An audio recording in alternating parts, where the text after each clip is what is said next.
কি বললে যুবক তুই বদলাবি বেটা? এই নাফরমান, তোমরা যারা এক ওয়াক্ত নামাজ পড়ো না, আরে অসভ্য, আর কি বললে তুমি বদলাইতা? মানুষের বাচ্চা এত অসভ্য হয় কেমনে? মুসলমানের বাচ্চা এত বড় বেহায়া হয় কেমনে? যে তার মায়ের দুধ খাইছে, ইমানদার মার, সে এত বড় নির্লজ্জ হয় কেন? এত বড় ঘাউরা ঘাটতারা হয় কেন? বলেন। আমি তো প্রতিদিন বলি, এত বড় আসমান জমিন, এত বড় কুল কায়নাতের মালিক যেই আল্লাহ মহান রব্বুল আলামিন, যার হাতে আমার অস্তিত্ব, আমার মাথার চুল থেকে পায়ের নখ ভেতর বাহির, যার সিদ্ধান্তের উপরে টিকে আছে, যার ইচ্ছায় আমার হাত নড়ে, পাও নড়ে, যার ইচ্ছায় আমার চোখের পলক পড়ে, আমার নিঃশ্বাস আসা যাওয়া করে, সেই আল্লাহ, সেই মহান রব্বুল আলামিনের সামনে যার ঘাড় নয় না, সেজদা করে না, তার চাইতে বড় ঘাটতেরা, গাদ্দার, বেয়াদব আল্লাহর জমিন আর কেউ হইতে পারে না। এজন্য বেনামাজি, তুই সবচেয়ে বড় ঘাউরা, তুই ঘাটতেরা বেটা, তুই গাদ্দার। কার সাথে গাদ্দারি করছো টের পাও না? হ্যাঁ, তুমি কি মনে করছো আল্লাহ রে? কি ভাবছো? কি তা আল্লাহ? আল্লাহকে কি মনে করছো? আল্লাহ প্রধানমন্ত্রী, প্রেসিডেন্ট, সামান্য একটা দুনিয়ার মালিক, কত বড় শক্তিধর মালিক, তার সামনে যার মাথা নয় না, তার চাইতে বড় অহংকারী গাদ্দার, অভিশপ্ত আর কে হইতে পারে? একটা বারের সেজদা না দেওয়ার কারণে, একটা সেজদা, আদমকে দুইটা সেজদা দিতে বলে নাই, একটা মাত্র সেজদা দিতে বলেছে। একবারের সেজদা, একটি সেজদা না দেওয়ার কারণে অনন্তকালের জন্য ইবলিস অভিশপ্ত হয়ে গেছে। কি খামখেয়ালি কথা, কত বড় ভয়ের কথা! আমি আর তুমি সারাদিনে 5 ওয়াক্ত নামাজে কতগুলো সেজদা ছুটে গেছে। খামখেয়ালি। আপনারা অনেক অভিভাবক, আপনার ছেলে শিক্ষিত হইতেছে, ঘোড়ার ঘাস হইতে আছে, ঘোড়ার ঘাস, ঘোড়ার ডিম পারতেছে আমনের ফুতে, আমনের জি, যে সেজদা করে না, যে নামাজ পড়ে না, যার কোনো লজ্জা হায়া শরম বলতে কিছু নাই, ছেলে মেয়ে অবাধে হাঁটতেছে, দিবা নিশি মোবাইল, অশ্লীল ছবি, নাচ গান, জিনা ব্যভিচারের দৃশ্য, সমবয়সী বন্ধুদের সাথে আড্ডার মধ্যে শুধু নারীকে নিয়ে অশ্লীল কথা, জিন্দিগির এই যাদের রঙ্গরসের জীবন, আপনার ছেলে শিক্ষিত হচ্ছে না, গণ্ড মূর্খ আহাম্মক হইতেছে। এরে শিক্ষিত বলে না। যে মনিব চেনে না সে শিক্ষিত কিভাবে? যে বানানেওয়ালা চেনে না সে আকলমন্দ কিভাবে? বলেন বাবা, বলেন, কি শিক্ষিত হইতেছে? যে পথ চিনে না, আল্লাহর কোরআন ছাড়া পৃথিবীর আর কোথাও পথ নেই। পথ শুধু কোরআনে, গন্তব্য, রাস্তা, পথের সন্ধান, গন্তব্যের সন্ধান। বাংলা বইয়ে পথ নাই, পড়া আছে। অঙ্ক বইয়ে পথ নাই, পড়া আছে। ইংরেজি বইয়ে পথ নাই, পড়া আছে। পদার্থ জীববিজ্ঞান, রসায়ন বিজ্ঞান বইয়ে কোনো রাস্তা নাই, কোনো পথের সন্ধান নাই, নির্দিষ্ট বিষয়ের কোনো পড়ালেখা আছে। সেটা হলো দুনিয়া উপার্জনের, দুনিয়া সাজাবার কোনো পড়ালেখা থাকতে পারে, কিন্তু পথ যেটারে কয়, হেদায়েত, গন্তব্য, রাস্তা, মঞ্জিল, চূড়ান্ত ঠিকানা, নিজের শেষ মাথা, টার্গেট, এটা শুধুই আল্লাহর কোরআনে আছে। হুদাল্লিন নাস, আল্লাহ কোরআনে বলছে এটা হেদায়েত, এটা রাস্তা। হুদাল্লিল মুত্তাকিন, এটা হেদায়েত। যালিকা হুদাল্লাহ, আল্লাহ বলছে এটাই আল্লাহর হেদায়েত। অনেক আয়াত কোরআনে। ইয়াহদি বিহি মান ইয়াশা, আল্লাহ বলেন এর দ্বারাই আমি যাকে ইচ্ছে করি পথ দেখিয়ে থাকি, এর দ্বারাই এই প্রত্যয় যোগ হবে, অর্থাৎ এটা দিয়েই শুধু। এজন্য কোরআন বঞ্চিত, যে আল্লাহর কোরআন দেখে দেখেও করতে পারে না, আল্লাহর কোরআন যে করতে পারে না। সাফ কথা, আপনি ভাত মাছ খানার বুঝ জানেন, দুনিয়া চলবার বহু কিছু জানেন, ঠিক আছে, কিন্তু আপনি পথ জানেন না। আপনার কাছে কোনো পথ জানা নাই। ছোটবেলায় আমরা একটা গল্প পড়ছিলাম বাংলা বইতে, পথ জানা নাই, পথ নাই। হ্যাঁ, যদি বলে কেউ চ্যালেঞ্জ করেন, বুঝতে চাইবেন, তর্কও করবেন, ঠিক আছে, আমি রাজি আপনার সাথে কথা বলতে, ইনশাআল্লাহ। আপনি বুঝাইয়ে দিয়েন আমারে পৃথিবীর আর কোথায় পথ আছে। আমি আলহামদুলিল্লাহ জেনারেল লাইনও পূর্ণ পড়ালেখা করছি, কুমিল্লা ভিক্টোরিয়া কলেজ থেকে মাস্টার্স পাস করছি। আপনি কইয়েন আমারে, বুঝি। সায়েন্স বিজ্ঞান বিভাগ থেকে এসএসসি দাখিল পাস করছি, কওমি মাদ্রাসা থেকে দাওরায়ে হাদিস পাস করছি। আপনি কইয়েন আমারে। ইংরেজি কইলো, ইংরেজি তো ইনশাআল্লাহ বুঝুক, বাংলাতে কইলেও বুঝুক। বলেন, আর কোথাও পথ নেই, পথের সন্ধান নেই। আল্লাহ তাআলা কোরআনে বলছে, এটা নূর, এটা আলো, এটা হুদান, এটা হেদায়েত, এটা রাহমাতুন, এটা রহমত, এটা বুশরা, এটা সুসংবাদ, এটা মাউইজাতুন, আল্লাহর কোরআন, এটা উপদেশ, এটা বাসায়ের, এটা অন্তর্দৃষ্টি সম্পন্ন কথা।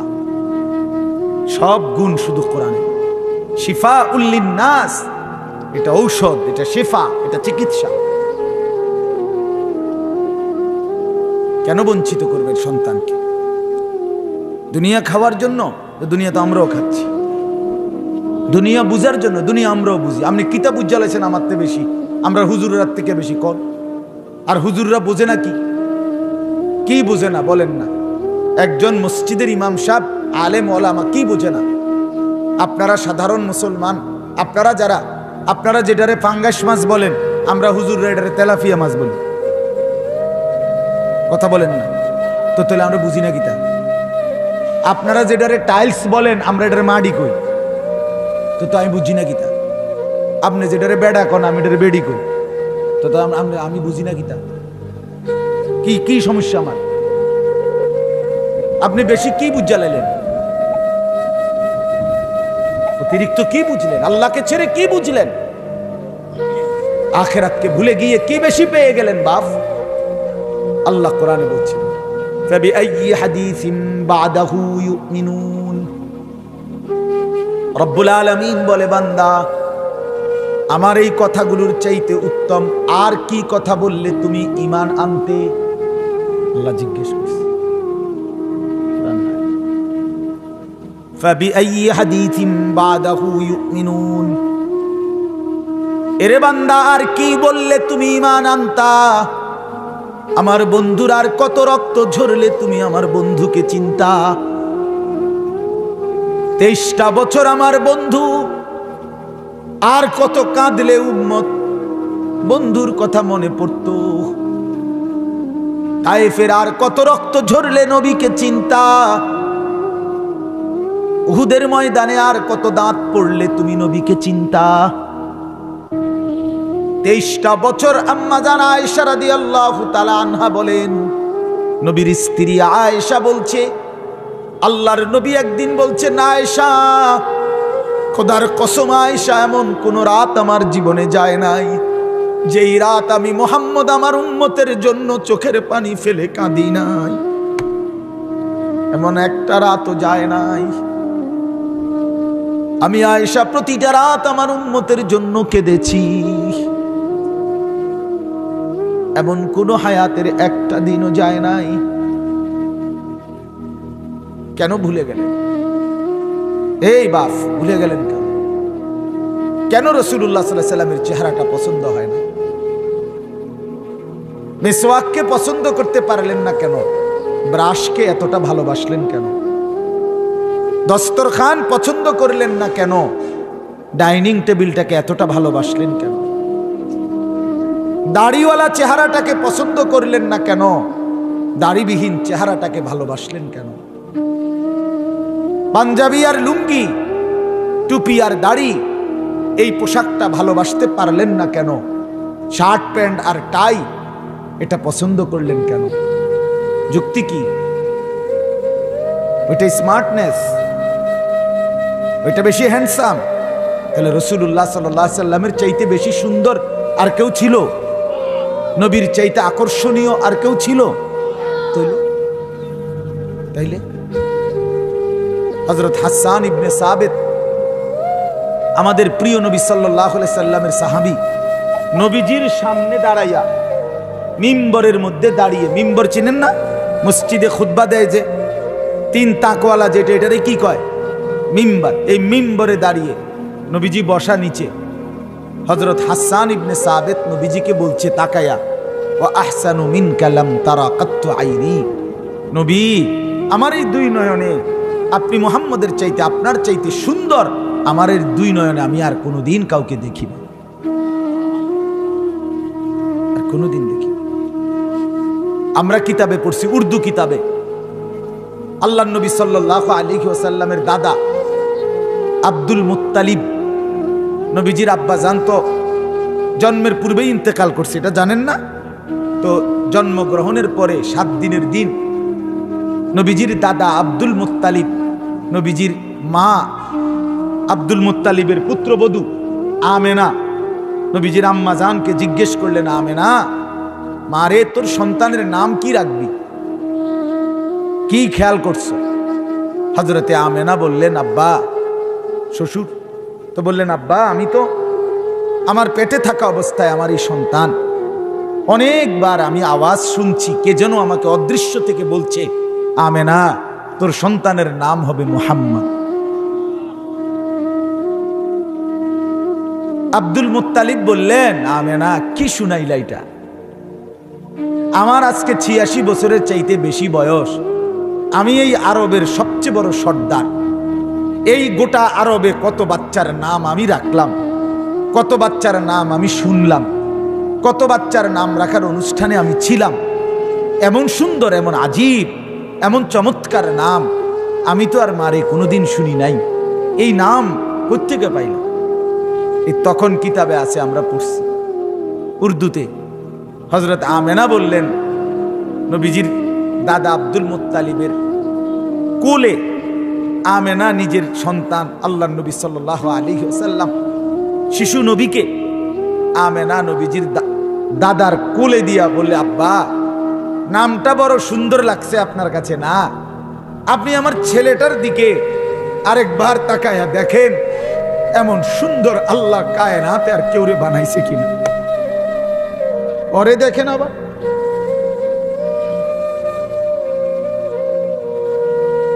আপনি কি ভাবলেন আব্বা, এটা কি শুধু আমার সন্তানের নাম সুন্দর, নাকি তাকে দেখেন আবার, চেহারাটা দেখেন, এই মুবারক চেহারা দেখেন, দেখে বলেন এমন সুন্দর আর কাউকে দেখছেন কি? ওই কিতাবে স্পষ্ট আছে, নবীজির দাদা আব্দুল মুত্তালিব আবার নবীজিকে আগেও তো দেখছি, এখন আবার কোলে নিয়ে তাকায়া অনেকক্ষণ পরে বললেন, মা রাআইতু শাইআন আহসানা মিন হাযা, আমেনা এমন সুন্দর আমি আর মানুষ তো দূরে থাক কোনো কিছুই দেখিনি, এতটা সুন্দর, এতটা সুন্দর, এতটা সুন্দর ছিল। হযরত হালিমাতুস সাদিয়া, নবীজির দুধমা হালিমা, সারাদিন বাচ্চা খুঁজতেছিলেন, পায় নাই, কেউ দেয় না, হালিমা দুর্বল, নবীজি কে আবার কেউ নেয় না, কারণ নবীজির বাবা নাই, তো অন্য মহিলারা রাসূলুল্লাহ সাল্লাল্লাহু আলাইহি সাল্লামকে নেয় না, আর হালিমাকে কেউ বাচ্চা দেয় না। মূলত কুদরত উপর থেকে আল্লাহ, তিনি যেন মুচকি মুচকি হাসে, আল্লাহ যেন বলে বিষয়টা তো আমি নিয়ন্ত্রণ করছি, আমার বন্ধুকে কেউ নেয় না, হালিমাকে কেউ দেয় না, বাচ্চা দেয় না, আসলে তো আমি তো আনবো হালিমাকে আমার বন্ধুর কাছে। একটু পরে হযরতে হালিমা সর্বশেষ আর বাচ্চা না পেয়ে নবীজির মার কাছে আইসা বলছে, মা তোমার সন্তানটাই দাও। ঠিক আছে, তিনকেই নিলাম। তো এই সময়ে ওই কিতাবে লিখছে, হযরত হালিমা কোলে নিয়ে নবীজির চেহারা মোবারকের দিকে তাকিয়ে এই হালিমা এই কথাটা বলছে, আবার ওই আব্দুল মুত্তালিব যেটা বলছে, মা রাআইতু শাইআন আহসানা মিন হাদা, হালিমাও আবার বলছে, আমেনা আমার এই জীবনে আমি এমন সুন্দর আর কিছু দেখিনি, আর কিছু দেখি। এই জন্য বাপ আমার, বন্ধু আমার, রাগ হইয়েন না। নির্দিষ্ট কাউকে আঘাত করার জন্য বলি নাই, বিবেক জাগাইতে চাইছিলাম, অনুভূতি জাগাইতে চাইছিলাম। আমি এক ফেরিওয়ালা,